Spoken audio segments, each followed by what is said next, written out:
Graça e paz, boa tarde, Deus abençoe a todos. Estamos de volta com o livro de Provérbios, Provérbios de Salomão. Toda essa riqueza aqui de sabedoria milenar da cultura hebraica é atribuída a Salomão. Salomão estabeleceu para si um ambiente de sabedoria em Jerusalém. No capítulo 8, ele passa a declarar a sabedoria como o mais importante dos dons, por assim dizer. A sabedoria clama, o entendimento ergue a sua voz. Sabedoria e entendimento caminham sempre juntos na linguagem poética, aqui na linguagem sapiencial, na linguagem de sabedoria. Sobre os montes mais elevados, junto ao caminho, nos cruzamentos, ouve-se a voz do discernimento. Ao lado dos portais, à entrada da cidade, portas adentro, ela conclama em alta voz. A todos vós, ó homens, suplico, dirijo a minha convocação a toda a humanidade. Entendei, ó incautos, a prudência, e vós, insensatos, compreendei a sabedoria. É fascinante essa defesa do verdadeiro saber, da sabedoria voltada à vida prática, à vida de serviço, à vida de adoração a Deus. A sabedoria como fundamento, como princípio, né, cuja chave é o temor ao Senhor. O temor ao Senhor é a chave da sabedoria. E conhecer a divindade é alcançar o pleno sentido do conhecimento. Essas são as palavras do rei Salomão. Mas veja, o início da tragédia, né? O início da tragédia na vida desse homem abençoado por Deus com sabedoria. Lendo a Bíblia, vendo a vida de Salomão, quando ele se estabeleceu no trono, ele casou-se com uma princesa do Egito. A esposa principal de Salomão era uma princesa egípcia. Há quem fala que se tratava meramente de acordos comerciais, né, chamado cunhadismo. É, Agora não, porque a monarquia caiu bastante, mas até um século atrás, mais ou menos, os nobres casavam entre si, né? Os reis casavam seus filhos. Nós vemos aí a primeira grande guerra, né? A primeira guerra mundial, os países em conflitos eram regidos por netos da mesma rainha, né? As monarquias estavam de alguma forma ligadas entre si, e isso nem sempre estabelecia a paz. No caso de Salomão, era um grande acordo comercial que ele usou muito bem, ganhou muito dinheiro, teve muito lucro com esse casamento, mas também foi uma porta que se abriu para a desobediência, porque se você vê os textos do Antigo Testamento, eram proibidos uma série de coisas a, aos judeus, a Israel daquela época, inclusive o comércio de certos animais, né? É, a cultura bélica. Israel não deveria de maneira nenhuma se voltar para a cultura bélica. E Salomão trilhou por esse caminho também. Lucrou em toda e qualquer atividade que ele pudesse ter lucro, ele se empenhou por ela. Mas veja, esse homem clamando num discurso, é óbvio, porque ele vivia encastelado. A sabedoria clama, o entendimento ergue a sua voz. Mas quem abriu as portas para a idolatria, especialmente em Jerusalém, a cidade santa, foi o próprio Salomão, com a sua esposa, porque com a princesa vinha também uma corte. Com a corte vinham os sacerdotes. O Deus da sabedoria, o Deus da escrita, o Deus da magia era Tote. Era Tote. Então se você prestar atenção, Salomão está, por um lado, gritando e clamando para que as pessoas ouçam a verdadeira sabedoria, mas, por outro lado, ele abriu as portas para o falso entendimento, para a falsa compreensão da realidade, trazendo para si, trazendo para Jerusalém, trazendo para a nação de Israel a cultura, a religiosidade, a espiritualidade egípcia, que até hoje encanta muita gente. A mitologia egípcia encanta. Algumas pessoas são incrivelmente fascinadas por essa cultura. Eu nunca entendi o motivo ao certo, mas é um fascínio a ponto de alguns estudiosos negarem que os egípcios tenham feito o uso da escravidão, tenham escravizado qualquer outro povo e coisas do gênero, como se o Antigo Egito fosse uma espécie de paraíso aqui na Terra. Com as palavras de Salomão, e mais principalmente com as atitudes dele, nós aprendemos que saber a verdade não é suficiente. Decidir-se por ela é totalmente necessário. A linguagem de sabedoria, ela foi desenvolvida na corte e era comum no Antigo Oriente como meio de preservação. Como você vai chamar a atenção do seu rei? Como você vai chamar a atenção do seu superior, daquele que tem o direito de dispor sobre a vida de qualquer um dos seus súditos? Não deveria assim ser dessa maneira, mas era. Não deveria, mas acabava se tornando. Como chamar a atenção de um homem tão capaz? Retribuindo, devolvendo a ele o que se aprendeu com ele, a sabedoria. A sabedoria não é só os ensinamentos da vida de Salomão. São os sábios de Israel acumulando material, formando recursos, tentando devolver ao rei o que dele eles receberam ao longo dos anos. Ou seja, um convite para voltar à verdade. Nós sabemos que o fim de Salomão foi trágico, né? As muitas esposas, quando ele já velho, o pegavam pelo braço, pelas mãos e o levavam para participar de cultos, de práticas religiosas que eram proibidas em Israel. Coisas abomináveis, coisas deploráveis. Esse é o triste fim do homem, dotado de saber, mas incapaz de dar ouvido a si mesmo, incapaz de dar ouvidos à verdade que por ele era transmitida às outras pessoas. Se você voltar à página e olhar no capítulo 7, fala sobre um jovem apaixonado. Um jovem apaixonado, ele fala assim: filho meu, obedece os meus conselhos e do íntimo guarda os meus mandamentos, segue as orientações e descobrirás a verdade da vida, zela pelos meus ensinos e cuidas da pupila dos teus olhos. Dize a sabedoria, tu és minha irmã. Aí ele fala que observando pela janela, ele vê entre os tolos, um incauto, no meio de um grupo de jovens, um rapaz sem juízo, um rapaz apaixonado. Né? No final da tarde, ele caminhava pela esquina próximo à casa de uma mulher casada, de uma mulher imoral, de uma mulher adúltera.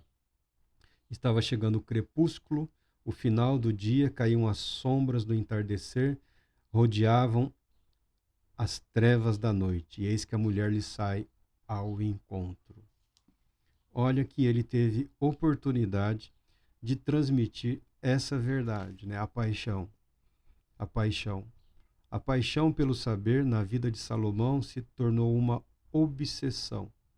E toda obsessão leva a um comportamento destruidor. Ao invés de se afastar do erro, do engano, como ele sugere, que é o que deveria ter feito esse jovem tolo e apaixonado por uma mulher que estava prestes a arruinar a vida dele, a linguagem do casamento, a linguagem do adultério, ela é muito usada no livro de Provérbios e em todo o Antigo Testamento, principalmente como maneira de estabelecer um parâmetro de comparação, né? Por comparação, por analogia, falando da fidelidade a Deus. Salomão foi como esse jovem apaixonado pelo que não devia, né? Um jovem apaixonado pela mulher alheia, né? Uma mulher sedutora. E ele também se viu seduzido ao longo da sua vida por todas as práticas que ele julgou condenáveis, condenáveis. Então, sabedoria não é propriamente acúmulo de informação. Sabedoria não é propriamente acúmulo de conhecimento. Sabedoria não é propriamente o domínio intelectual da verdade. Sabedoria é a submissão à verdade revelada por Deus, que conduz a uma vida de obediência, a uma vida de submissão a Deus pela sua infinita, eterna bondade, justiça e amor. A sabedoria por si só, ela não traz necessariamente nenhum poder para, tá? A sabedoria não é um poder capaz de. A sabedoria é um meio, né? A sabedoria, o entendimento, todo e qualquer dom, toda e qualquer habilidade que Deus concede aos homens é um meio para um fim. E todos esses meios que Deus distribui gratuitamente aos homens, o fim é glorificar a Deus. Os dons naturais ou dons espirituais, as pessoas fazem gostam de fazer divisões nessas questões de espiritualidade, mas convém lembrar que o ser humano é um ser espiritual por natureza, por definição, não tem como. Fracassam todos aqueles que procuram enxergar o ser humano apenas como matéria, somente como reflexos ou impulsos ou instintos. Todos falham completamente. No fim das contas, o que está em jogo é a nossa disposição e não capacidade. E não capacidade. Não é a capacidade de alguém que é a julgada, é a disposição em valer-se daquilo que por Deus lhe foi concedido para viver em obediência a Ele. Isso traz paz, isso traz alegria, né? Isso traz vida plena e vida abundante. O próprio Salomão diz: porquanto melhor é a sabedoria do que as mais finas joias, e de tudo que se possa ambicionar, absolutamente nada se compara a ela. É um homem apaixonado pelo saber. Apaixonado pelo saber. E ao que tudo indica, ele buscou fora dos limites traçados pela palavra de Deus. Se ele se arrependeu ou não, não é nossa responsabilidade ficar pensando nisso. Ele viveu como ele quis, ele viveu. A maioria das pessoas, 99% da humanidade, vive como pode. Salomão é um daqueles poucos homens que viveu como bem entendeu. Não havia ninguém sobre a face da terra capaz de repreendê-lo sem que recebesse uma resposta à altura ou até um pouco mais.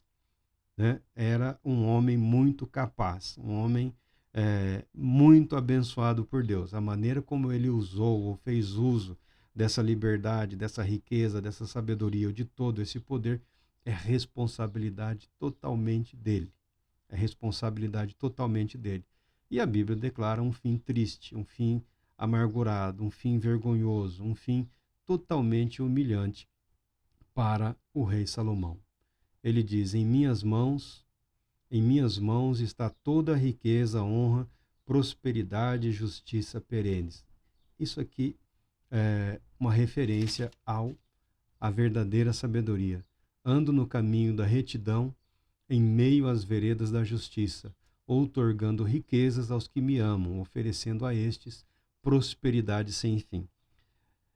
A sabedoria é personificada numa mulher virtuosa, numa mulher sábia. A sabedoria ganha ares de expressão do poder divino capaz de abençoar os homens. Prosperidade sem fim. É o que alguns esperam, é o que alguns buscam, é o que alguns pensam. É o que Salomão buscou, alcançou e acabou como que cavando uma sepultura muito funda e triste. Mas o verdadeiro saber é um dom de Deus. A sabedoria é um dom de Deus. Eu conheço alguém que uma vez me falou: Marco, a sabedoria só vem com a experiência é com o tempo, então só nos tornamos sábios quando já é tarde. Não. A sabedoria vem pela capacidade de observação. A sabedoria vem pela perspicácia na análise objetiva dos acontecimentos cotidianos da vida, tá? Ninguém precisa estudar astrofísica para se tornar sábio. Não, absolutamente não é nada disso. A sabedoria é uma capacidade, a sabedoria, ela, no Novo Testamento, nós ouvimos da palavra de sabedoria e da palavra de conhecimento, dons que o Espírito Santo concede gratuitamente aos homens. Fala também de discernimento espiritual. E Tiago fala que se alguém necessita de sabedoria, peça a Deus. Por instinto, o ser humano, ele é voltado ao saber. Por natureza, por constituição. Todos procuram, de alguma forma, dominar determinada área do conhecimento ou dominar aspectos gerais da vida, né? A sabedoria para viver casado, a sabedoria para o sucesso profissional, a sabedoria para constituir e sustentar uma família. Então, há uma sabedoria natural que envolve o ser humano. Há um saber dado gratuitamente por Deus que pode levar o homem a uma compreensão mais elevada da realidade e dos caminhos de Deus. Salomão tinha esse conhecimento? Ele tinha esse conhecimento, mas ele, por conta própria, nós veremos mais adiante aqui, ele quis viver no limite, e, vez ou outra, acabou ultrapassando, tá? O que nós podemos aprender com Salomão? Nós podemos aprender que é mais importante uma vida simples, uma vida humilde, mais de obediência a Deus, do que uma vida, às vezes, totalmente cheia de recursos materiais ou espirituais, que por si só não são capazes de manter o homem no caminho de obediência a Deus, tá? Dons e habilidades não são grilhões. Obediência, amor, é uma decisão pessoal. Isso não vai mudar nunca, em nenhum aspecto. Em nenhum aspecto. Isso não tem como mudar. Amar a Deus, decidir pelo caminho de Deus, decidir pela obediência a Deus, tem em si um aspecto de vontade humana. É uma decisão nossa tomada a cada dia. É uma decisão nossa tomada todos os dias. E isso não depende do nível de capacitação que essa pessoa recebeu de Deus. Quer seja material, quer seja espiritual. Ninguém escapa da responsabilidade de decidir por si só. Porque no dia que você decidir, não decidir, alguém vai te pegar pelas mãos e te levar para o altar de Satanás. Que Deus Todo-Poderoso te abençoe, te proteja e te conceda a paz.